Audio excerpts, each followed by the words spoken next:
पश्चिम बंगाल के बाद यूपी में विधानसभा चुनाव होने, इसीलिए बीजेपी ने अभी से अपनी रणनीति स्पष्ट कर दी है। पीएम मोदी से ग्रीन सिग्नल मिलने के बाद सस्पेंस खत्म करते हुए योगी आदित्यनाथ को सीएम चेहरा बता दिया गया। इस ऐलान के साथ ही 2027 के लिए बाबा की नई स्ट्रेटजी बननी शुरू हो गई और इसने विरोधियों को गहरा झटका दिया है। किस तरह योगी के नाम का करंट लगा है, ये आपको इस रिपोर्ट में दिया।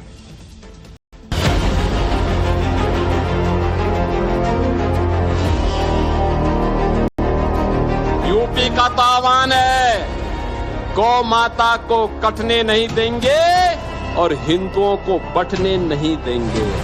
उत्तर प्रदेश कहीं न कहीं देश का उत्तम प्रदेश बनकर उभरा है। हम जब काम करते थे उस समय उत्तर प्रदेश संघर्ष कर रहा था, आज उत्तम प्रदेश बनकर उभरा है।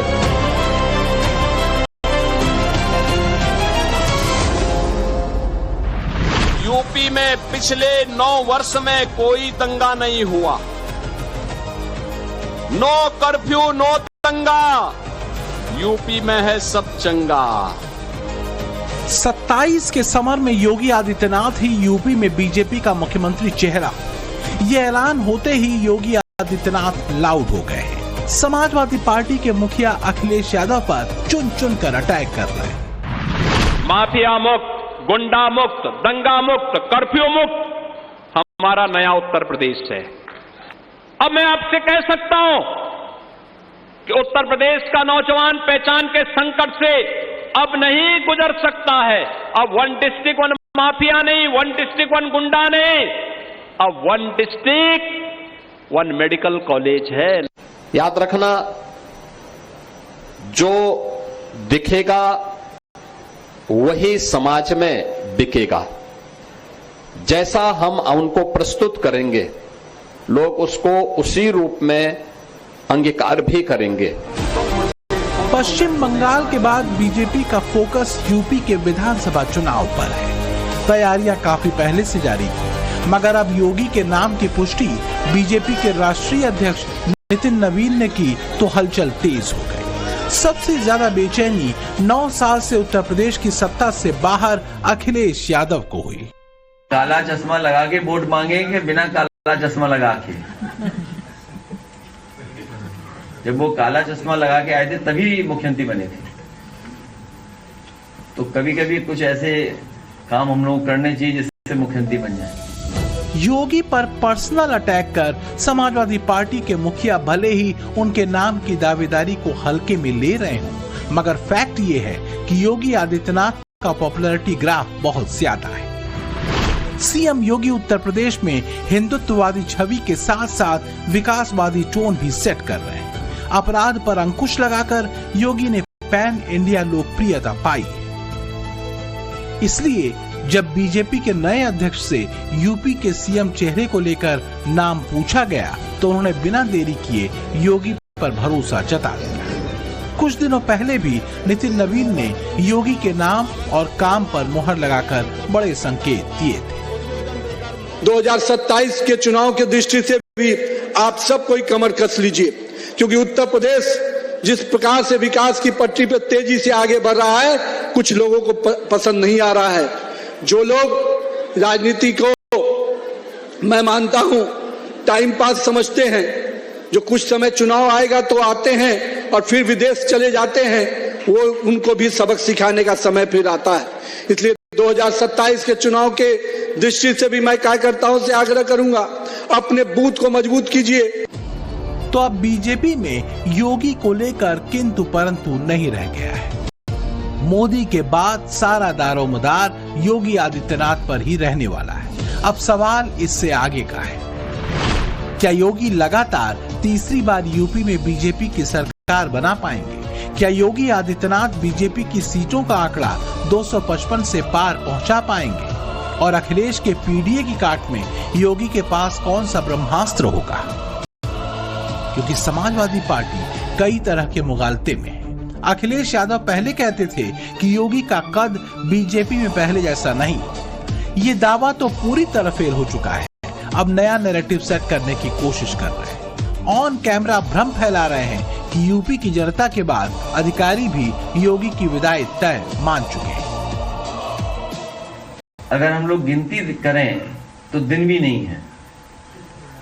और जिस तरह का व्यवहार देखने को सुनने को मिल रहा है, पीडीए अधिकारी भी दबी जवान से कह रहे हैं सरकार जाने वाली है, और अधिकारियों में भी बंटवारा हो गया बड़े पैमाने पर। अब ये तो भारतीय जनता पार्टी वाले अपने आप में डिसाइड करेंगे कौन चेहरा होता है कौन नहीं। जितने भी मुख्य नेता हैं भारतीय जनता पार्टी के, उनका कोई भी जो लोग हैं, जो वाकई में जो धरातल पे लोग हैं, जो हमारे गरीब किसान हैं, जो हमारे जवान हैं, जो हमारी माताएं बहते, उनसे वाकई में कोई संपर्क ऐसा लगता नहीं है, क्योंकि वो जो मूल मुद्दे हैं जनता के, उनको उठाने में असक्षम है। पूरी तरह से ये सरकार असक्षम है। अखिलेश यादव 24 के लोकसभा नतीजों की उम्मीद पर सवार है। पीडीए के फॉर्मूले में उन्हें जान नजर आती है, मगर योगी आदित्यनाथ समाजवादियों की ऐसी किसी भी हसरतों को ध्वस्त करने के लिए कमर कस चुके हैं। सबसे बड़ा फोकस हिंदू वोटरों के हिसाब से चुनावी मैदान में उतरने पर है। इसके बाद रीजन वाइज सीटों पर ध्यान दिया जा रहा है, यानी पूर्वांचल और पश्चिमी यूपी में कैसे बड़ी जीत हासिल की जाए, इसकी फुल प्रूफ स्ट्रेटेजी बनाई जानी है। और फिर कैंडिडेट का सिलेक्शन भी जाति के हिसाब से हो सकता है। यूपी विधानसभा चुनाव में 1 साल का वक्त भी नहीं रह गया है, इसलिए अभी से पब्लिक के बीच मैसेज पहुंचाया जा रहा है कि लड़ाई योगी बनाम अखिलेश के ट्रैक पर ही होगी। देश में पूरे मोदी जी और प्रदेश में हमारे मुख्यमंत्री योगी जी, हम सभी एक साथ मिलके उनको फिर से 2027 का चुनाव जिताएंगे और उनको प्रदेश से लेके राष्ट्रीय टीम तक उनको ले जाने की रखेंगे। विपक्ष के पास कोई मौका है नहीं, किसी भी मुद्दा पे बहस करने का कोई भी मुद्दा है नहीं, तो उनको ये लगता है कि मैं मुख्यमंत्री जी के नाम पे, योगी आदित्यनाथ जी के नाम पे इस तरीके से भ्रामक स्थितियों को बना करके मैं चुनाव लड़ूंगा। मगर ऐसी स्थिति बन नहीं पाएगी, क्योंकि मुख्यमंत्री योगी आदित्यनाथ ये बहुत ही एक कर्मठ और देश हित के लिए काम करने वाले नेता हैं। भारतीय जनता पार्टी अभी क्लियर नहीं कर पाई। अभी आप कह रहे हैं चुनाव के बाद देखिएगा योगी आदित्यनाथ जी का चेहरा हटा के केशव प्रसाद जी को बना दिया जाएगा मुख्यमंत्री। और किस संगठन की बात कर रहे हैं? 20 का नंबर 1 संगठन की बात कर रहे हैं। यही बनारस में भी संगठन का जिला अध्यक्ष नहीं बदल पाए। किस संगठन की बात भारतीय जनता पार्टी दुहाई दे रहे हैं? अरे समाजवादी पार्टी टक्कर नहीं देगी। समाजवादी पार्टी डंके की चोट पे करें 2027 में भारतीय जनता पार्टी को मुंहतोड़ जवाब देने का। 2 तरह की बातें हैं। खुश हैं विकास को लेकर के, बहुत शानदार काम हो रहा है, और नाखुश इस बात पे हैं कि नफरत की चीजें जो फैलती जा रही हैं वो बड़ी प्रॉब्लम वाली चीजें हैं। यूपी में चुनावी लड़ाई का सेंटर बीजेपी और सपा के बीच ही रहने वाला है, मगर असदुद्दीन ओवैसी की पार्टी AIMIM इसे दिलचस्प बनाने के मूड में है। मुस्लिम वोटरों पर डोरे डालने की कोशिश कर रहे हैदराबादी भाईजान एक ऐसे गठबंधन की चाह में है जिससे अखिलेश यादव का बड़ा नुकसान हो सकता है, और इन्हीं ख्वाबों के साथ एक नया शगुफा छेड़ दिया। टीम ओवैसी को पूर्वांचल में संभाल रहे इसरार अहमद को सुनी। उत्तर प्रदेश में किसी भी न उत्तर प्रदेश में पूरे हिंदुस्तान में किसी भी सियासी पार्टी ने महिला मुख्यमंत्री बनाने की बात नहीं करी। बैरिस्टर सुदीन ओवैसी साहब अकेले ऐसे आदमी हैं जो नकाब वाली महिला को मुख्यमंत्री बनाने की बात कर रहे हैं। ये बात बताना चाहते हैं कि लोगों को इधर उधर लोगों के गुमराह होने की जरूरत नहीं है। मजलिस सबको हक दिलाएगी। मजलिस नकाब वाली महिलाओं को मुख्यमंत्री बनाने की बात कर रही है। मजलिस अकेली ऐसी पार्टी है जो दलितों के हित की बात कर रही है, बैकवर्डों के हित की बात कर रही है। नकाब वाली महिला को CM बनाने का शगुफा छेड़कर ओवैसी के नेता सुर्खियां पा सकते हैं, मगर हकीकत से बहुत दूर है, क्योंकि ओवैसी की पार्टी ने 2022 में भी यूपी में जोर आजमाइश की थी। तब खाता खुलने की बात तो दूर, कई उम्मीदवारों की जमानत तक जब्त हो गई थी। इसी दौरान यूपी में योगी आदित्यनाथ का जलवा दिखा था। बीजेपी की सीटें 2017 के मुकाबले भले ही कम रही, मगर ये सुनिश्चित कर दिया कि अखिलेश यादव को फिलहाल सपा के मुखिया की हैसियत से ही संतोष करना पड़ेगा। अब विधानसभा चुनाव सिर पर है, तो योगी के नाम का ऐलान कर सस्पेंस भी खत्म कर दिया गया। मध्य यूपी और पश्चिमी उत्तर प्रदेश की स्थिति क्या थी 2017 के पहले? बड़े परिवार, हर परिवार ने या तो बेटी को स्कूल भेजना बंद कर दिया था या दूर अपने रिश्तेदार के यहां भेज करके वहां उसको पढ़ाते थे। आमतौर पर बीजेपी इतने पहले चुनाव के लिए चेहरे का ऐलान नहीं करती, मगर यूपी के लिए अपनी रणनीति उसने साफ कर दी है और शांत कर दी है वो रस्साकसी जिसे लेकर सियासी गलियारों में बीते काफी वक्त से अटकलें लगाई जा रही थी। हालांकि कुछ चुनौतियां अभी भी ऐसी हैं जिन्हें टैकल करना योगी आदित्यनाथ के लिए 2027 के नजरिए से बहुत जरूरी है। कहा जा रहा है कि यूजीसी का मुद्दा यूपी में बीजेपी को परेशान कर सकता है। ब्राह्मण विधायकों की नाराजगी दूर करना योगी की प्राथमिकताओं में रहेगा। इसके अलावा पार्टी के आंतरिक असंतोष को दूर करना भी बहुत जरूरी है। इन तमाम बातों को ध्यान में रखते हुए यूपी बीजेपी की टीम में बदलाव भी लगभग तय हो गया है, जिससे 2027 के चुनाव से पहले बड़ा डिसीजन माना जा रहा है। कयास लगाया जा रहा है कि बीजेपी का बदला हुआ संगठन योगी के मुफीद होगा और अखिलेश यादव के हर पैतरे को विफल करने में जुटेगा। आज सुशासन और सुचरित्र की बात होती है। आपके समय में अपराधी और दंगाइयों की पौबारा होती थी। तो आप जो चश्मे पर टिप्पणी कर रहे हैं, आपको यह याद रखना चाहिए कि 2017 और 2022 का चुनाव योगी जी के कार्यों के आधार पर जनता ने वोट दिया था।